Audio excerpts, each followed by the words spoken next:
Hey, what's up, everybody? Welcome back to the podcast, Dr. Jared Vasquez.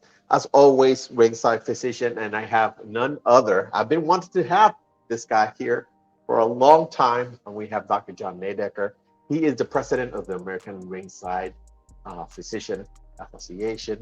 It doesn't get bigger than that, so we're bringing visibility, and I want you guys to get his point of view, what drove him to being a ringside doctor, how he got to this very cool, important position as the president of the ARP.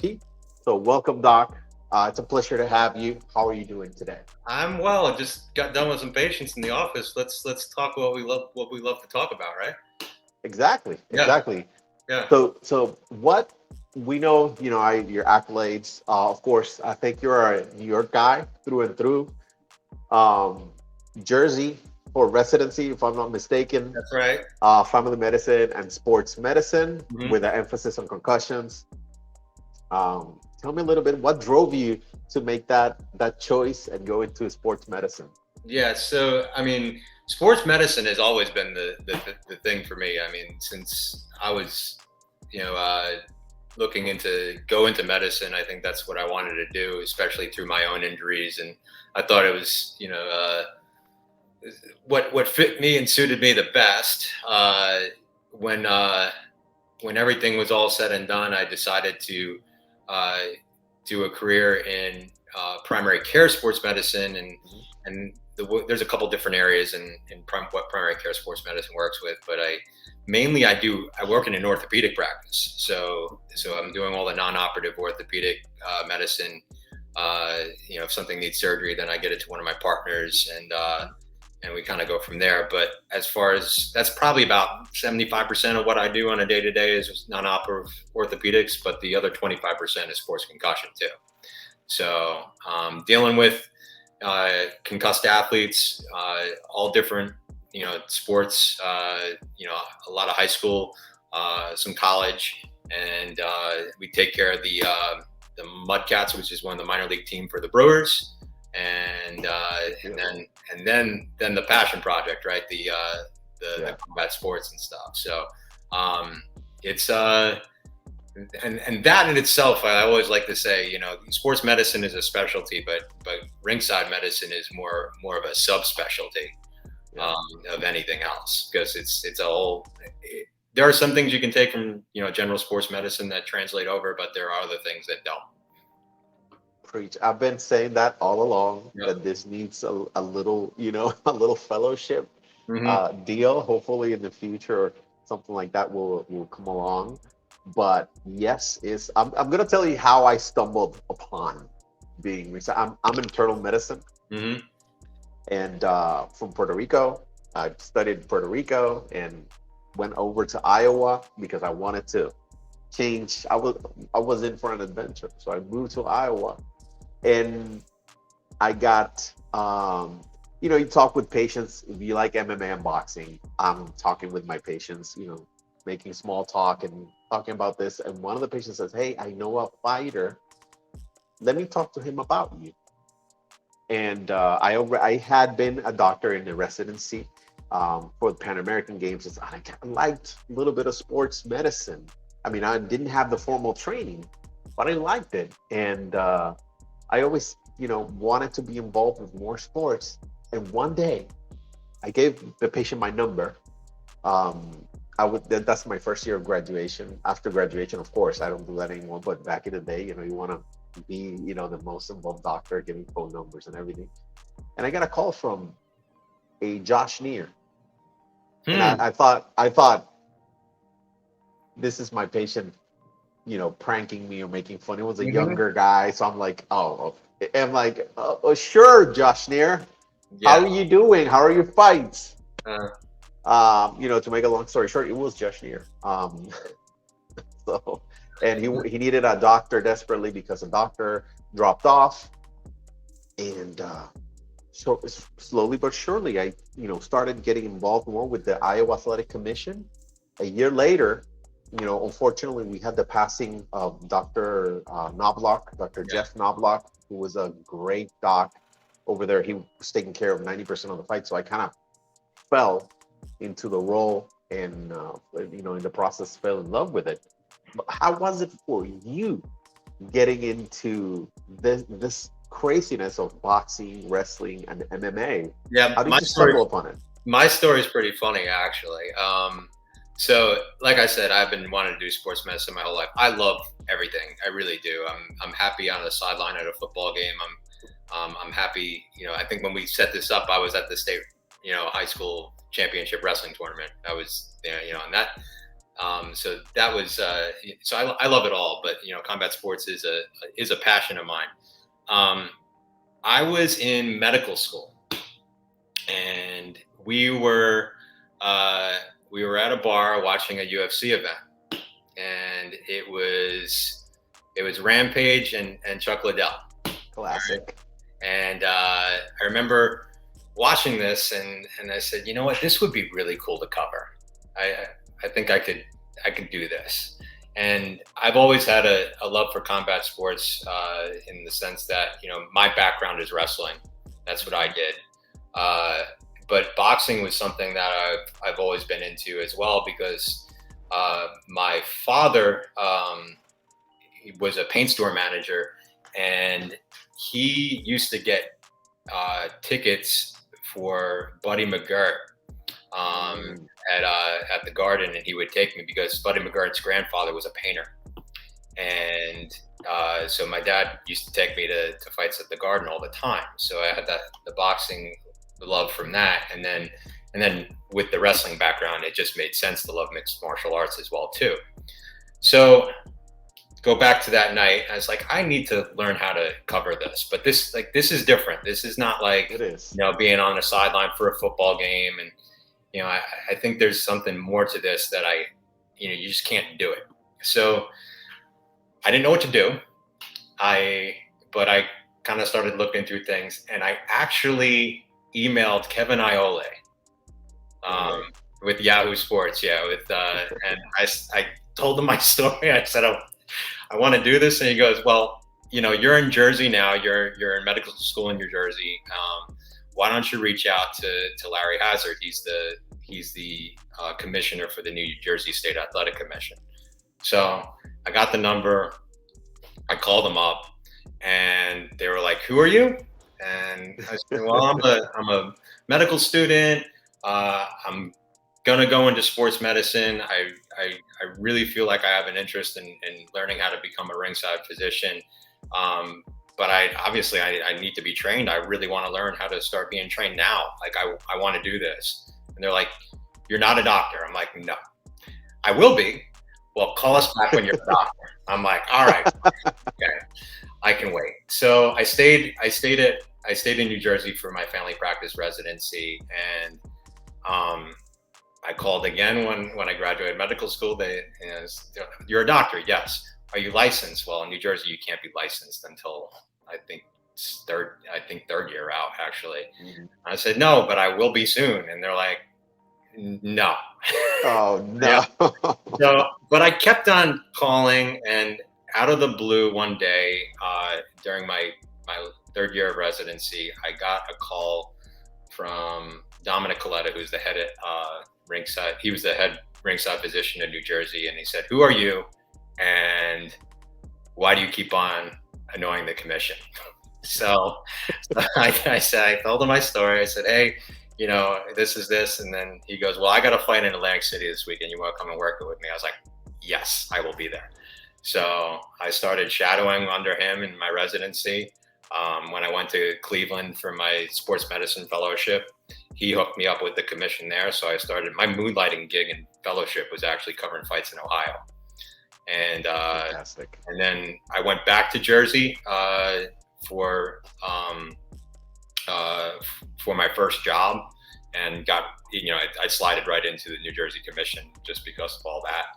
And yeah, it was great. And Dr. Coletta is, like, when it comes to ringside physicians, like, I like to call him the Godfather. He's like one of the godfathers of ringside medicine. He's been covering fights in Atlantic City and Jersey forever. And he was actually, what's really one of the real cool stories about him is when the UFC ran towards regulation. he was one of the guys around the table that actually helped create the unified rules, the original unified rules. I would have paid to be a fly on that wall. Yeah. That's when they're talking about, the death touch. You can't do the 12 to 6 elbow. Yeah. Because you're gonna, you can break bricks that way. That whole thing. So he pulled me under his wing, and I mean, he is great to learn ringside medicine from one of the true masters. OGs. Yeah, OG, really. And the cool thing about him is he not only was he an experienced ringside physician, he was also he was the president and eventually chairman of the board for the Association of Ringside Physicians. So he brought me into the organization as well, and I kind of got involved very early and very early on. And the interesting thing is, like, what I come from a traditional sports background, right? Mm-hmm. So it's funny, like, and Dr. Coletta, he's an ER doc. A lot of ringside docs are not necessarily sports medicine trained. A lot of them are doing it as a side gig. A lot of them are ER docs, internal medicine docs like yourself, mm-hmm. Neurologists, not guys that are on the sideline typically for things. Mm-hmm. So they took me in with open arms, because a lot of them were, there wasn't fellowships in sports medicine with a lot of these older guys. So they were happy to take me in, because I kind of brought a lot of that current structure. That current sports medicine knowledge into the organization.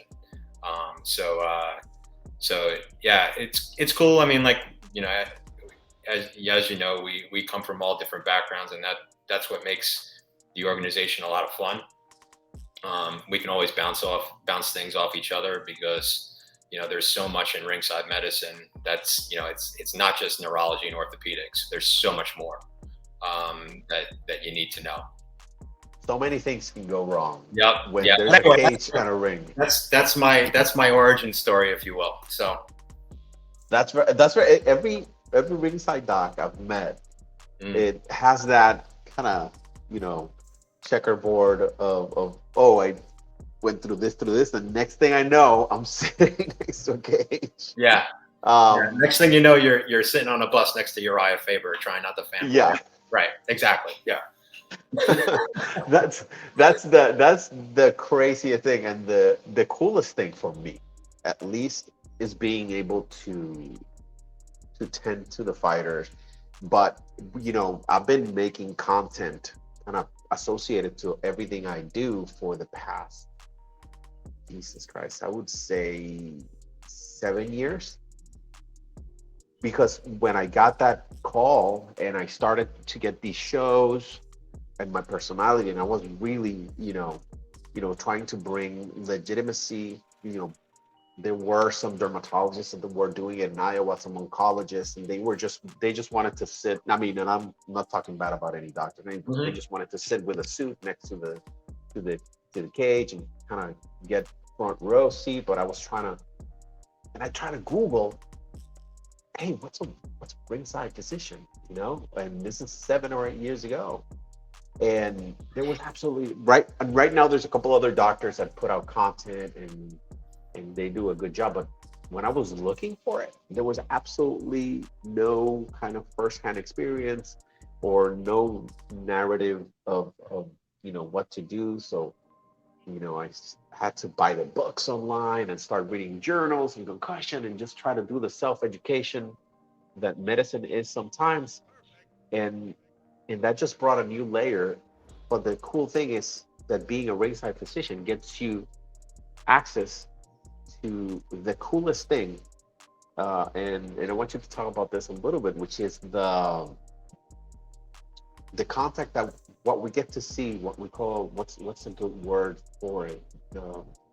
Behind the scenes, when the fighters are preparing for the fight and after the fight. And that's the coolest, and there's not a lot of coverage on that, but it is my experience that fighters are the gentlest and the funniest and the coolest athletes to be around. Tell me a good story. What's a great John Neidecker, before the fight or after the fight story? I'll keep it. I'll keep it anonymous. All right, because we do have to respect Of some course, privacy privacy. here. Yeah, But absolutely. I can tell you that there was a prominent UFC fighter.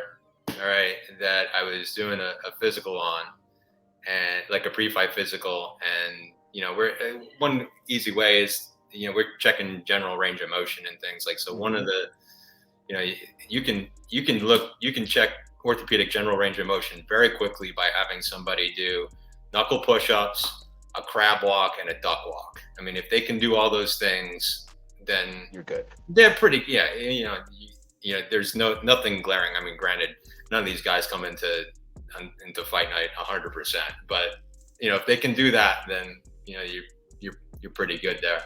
So so I was going through the different things. I was like, "Can you do this for me? Can you do that for me?" I was like, "Can you do a crab walk for me?" And and he goes, "What's that?" And I said, "You know what a crab walk is." He goes, "Nah, doc. Can you show me?" And uh, and I was like, "You just want me to? I'm in a suit. You just want me to do a crab walk in a suit now, don't you?" And he's like, "Nah, I don't know what it is. Like, you got to show me." And I obliged, and I did a crab walk in my suit, and we had a nice chuckle about it. So, um, yeah, you're right in the sense that you sometimes get to really see these guys' personalities and Yeah. stuff, and they're really genuinely appreciative for what you do. They're not necessarily always forthright with you, especially pre-fight. Uh, but but uh, but post-fight, nothing but generosity and that's when I first started doing this, I didn't really think of I just wanted to be at a fight and be in that environment. It seemed pretty cool, and yeah, you want to take care of people, but when it comes down to it, I think that's probably one of the most rewarding things is actually being thanked and them being so appreciative. And then at the same time, sometimes what what I didn't even think of that would happen too is you kind of, as you start to do this more and more, you start to get to know some of them, and they can start to get Hmm. to know some of you, and um, and there you do get that little bit of relationship going, and then sometimes, like, I've done some low level fights, and I've seen them on at their in the small little club, and Yeah, in the little bar show. yeah, and then they've actually done really well and have gotten to the big stage, and it's kind of cool. That's some super cool stuff to kind of see, and they're so happy that you're there too, you know, in the sense that, like, oh yeah, that's right, you've been with me at these small little shows, and uh, now I'm on the big time, and that's a cool thing too. It really is.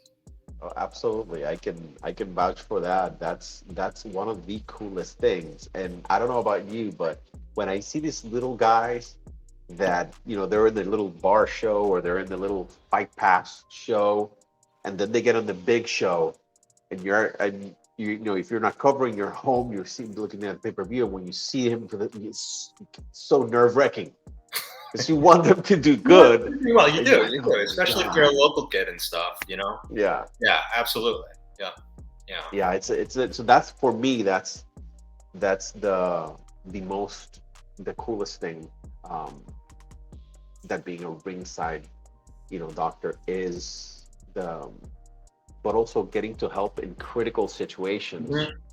is one of the most rewarding things for me. I was, not to mention any names or anything, but there was a boxing fight, and I was able to diagnose a brain bleed due to the difference in the pupils, and we were able to get the fighter, and get a good outcome, and have the fighter, be able to be with the neurosurgeon, um, pretty quickly. And that's one of the most rewarding things. The sport of boxing, we always get deaths. Um, Luckily, MMA has been a little bit better on that, but that's what's your most rewarding, without mentioning names, how do you feel when you help a fighter in these crazy injuries, because these guys are pushing their body Hmm. to limits that, every time we're seeing better and better athletes in MMA. That's one of my personal fears. We're seeing, your what's the UFC guy, Hardy, was a football player. So there's Yeah, Greg Hardy. the Yeah. level, Yep. yeah, the level of competition is getting higher. So as doctors, our preparedness and, the worst case scenario, you know, keeps, in my perspective, increasing. So, what's your take on the worst moments, uh, in the fight game? Well, it's those times when somebody's really in trouble, and you got to act quickly. Um, it is, and this kind of is a little bit of a you get those moments in anything sports medicine related. Hmm. I've had to spine board, people on a football field or a wrestling mat and stuff, and sometimes you're doing it out of precaution, and yeah, generally feel like we're okay here, but we don't want to miss that 1 in 20. I feel like when that stuff happens in combat sports, the feeling is a lot more uh, positive. Like you really feel like, because let's face it, it is the hurt game, right? So Yeah. the acuity of injury, the severity of injury, I think is always it's ratcheted up another level. So, if we have an unconscious fighter who's not getting up, that that that time when we're spine boarding them and sending them to the hospital, you are super concerned about that fighter.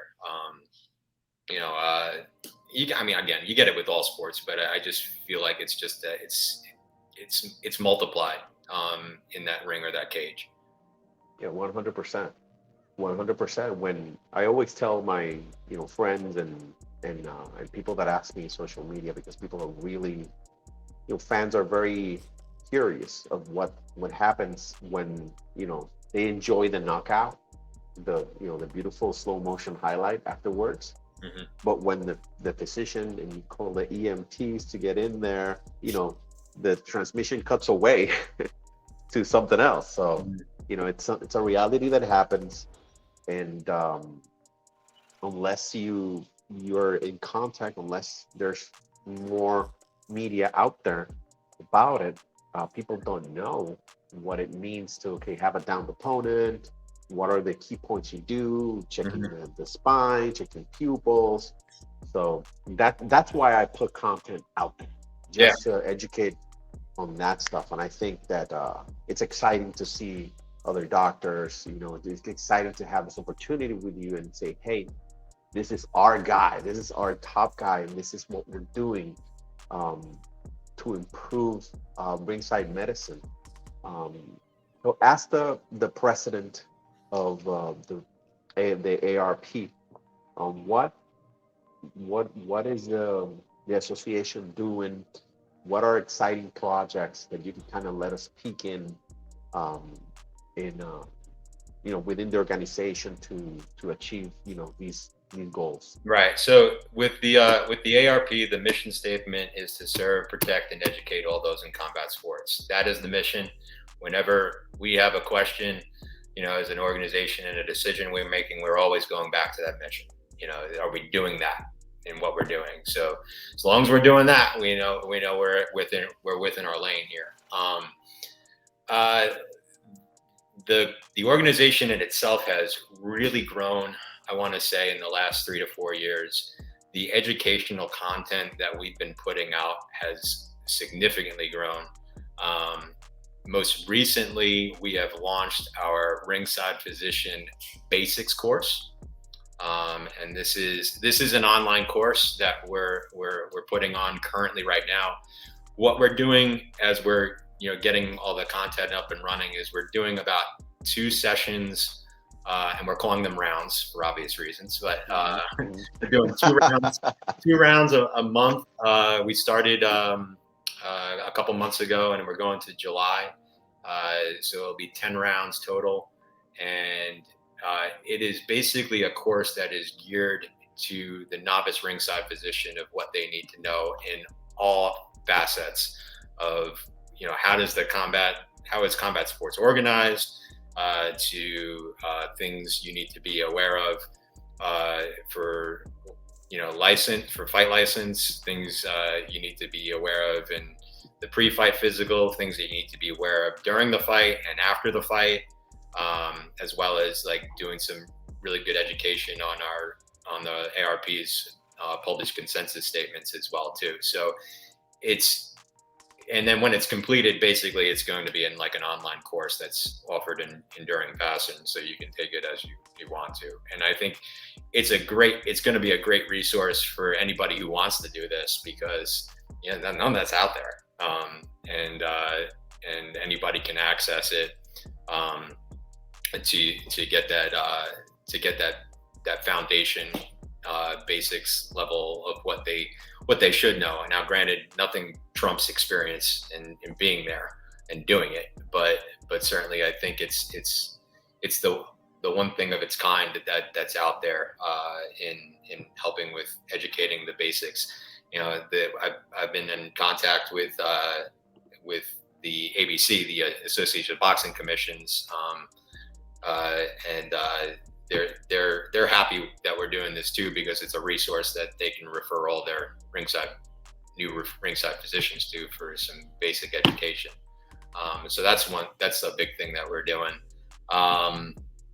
The website has been revamped, where we have our Journal of Combat Sports Medicine that we put out biannually, which is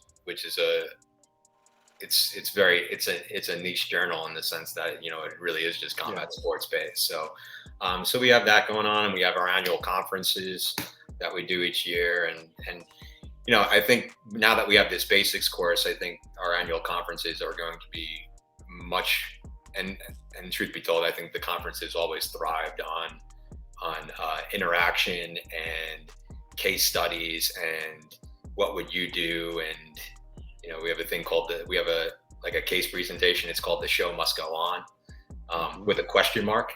So in the sense, like, should you let the show continue, based on the information provided? So a lot more interactive for our annual conference. And,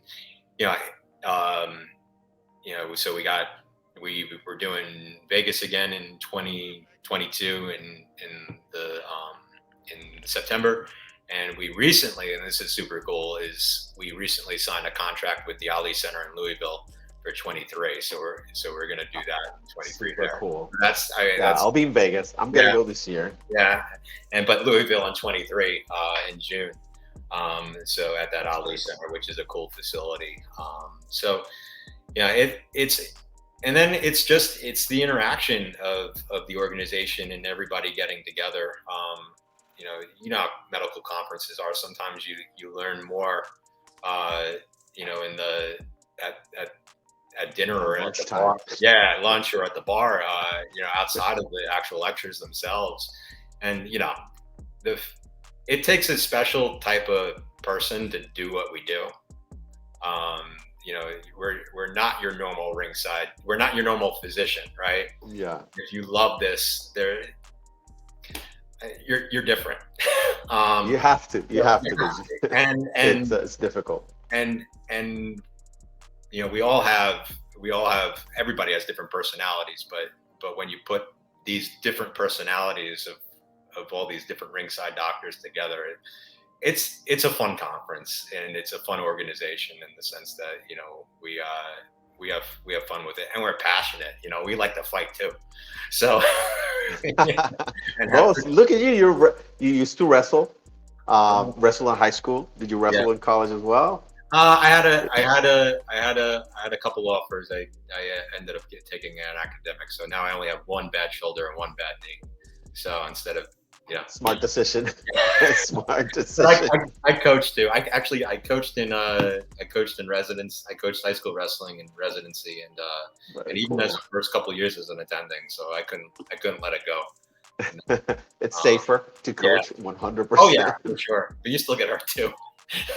Oh my God. Oh my God. I had the idea, at the beginning when I was trying to do content and videos. I'm like, I'm gonna go train with these guys Hmm. and show everybody, and decided to go grappling and kind of wrestle with these Bellator guys, and I got so hurt, and I'm like, let's workshop, let's Yeah. do something different. Yeah. This is not.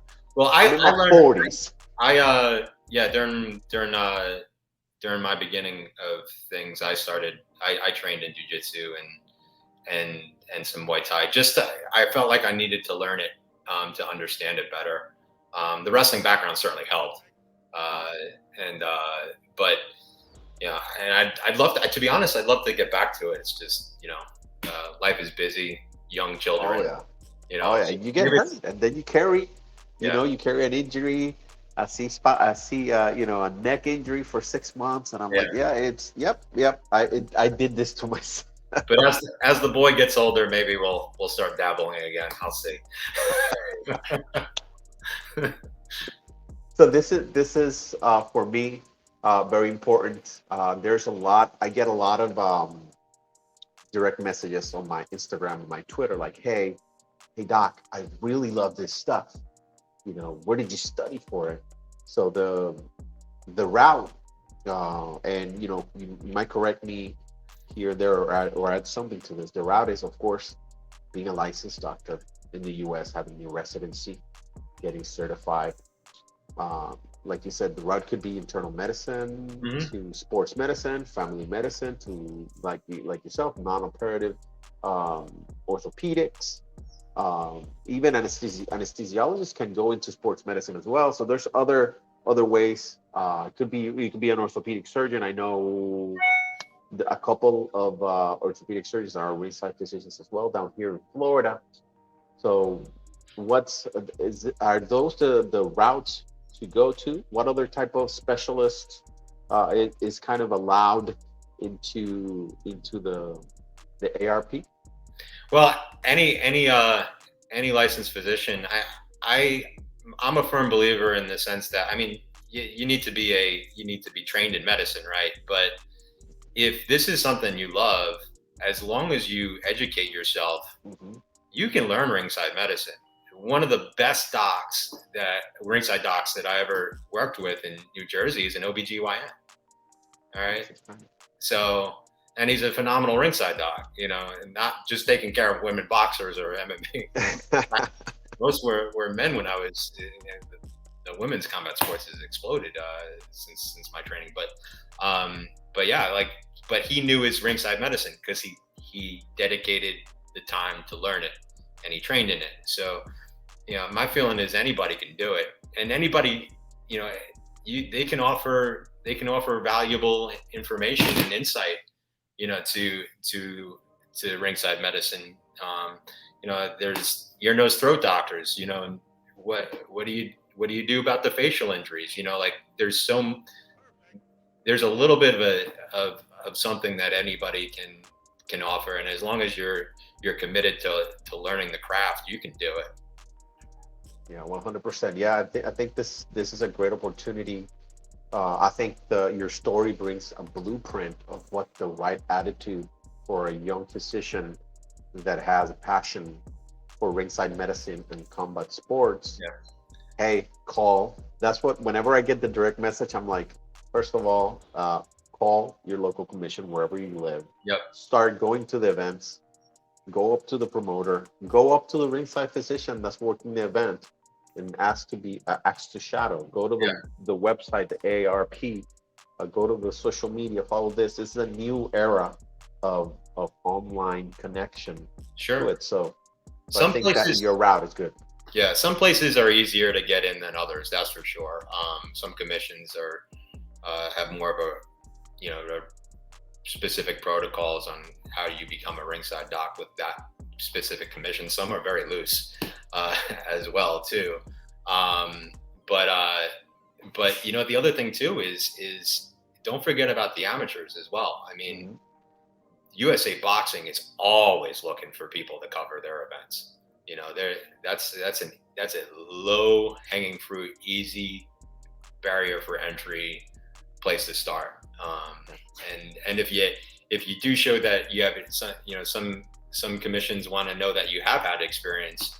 So if you can show that, hey, I've worked a ton of USA Boxing events, that certainly gives you some street cred, if you will, Yeah, to get absolutely. you in with them.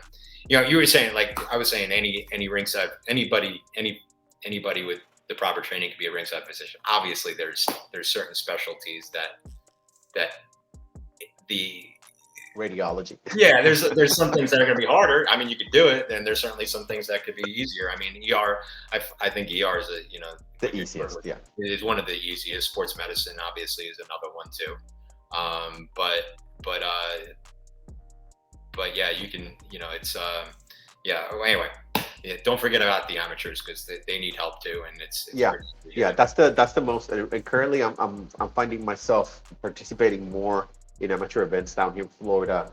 So the commission's a little bit more kind of saturated, and they got a good number of doctors. So, and the amateur circuit needs a lot of love because these athletes are building up, and they need good people with great solid knowledge to bring the care to these guys. And you truly develop a patient doctor relationship with these guys if you allow the proper follow-up.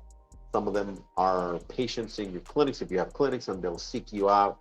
I think that my mission of constantly creating content is to bring more people in so we could have a big network of dedicated doctors that have these guys that bring us tremendous entertainment. Tremendous entertainment. I mean, on weekends, boxers, wrestlers, football players, soccer, you name it, they're putting their health on the line at different degrees, so we can have a moment with our family in the couch, having some great snacks and watching some great incredible sporting moments. But we need more doctors actively seeking out that position and getting them, uh, you know, securing their health. I think that's the least that they deserve, and that's what bringing more visibility to what you do and what the ARP does. Maybe catches the eye of a couple of good, residents and medical students. Mm. They'll go to the website, go to your the CMEs and the rounds, and come into the system and create that net. Yep.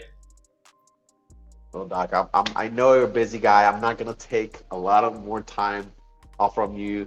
What are your social media or what websites do you want to promote so people can go and check the ARP out?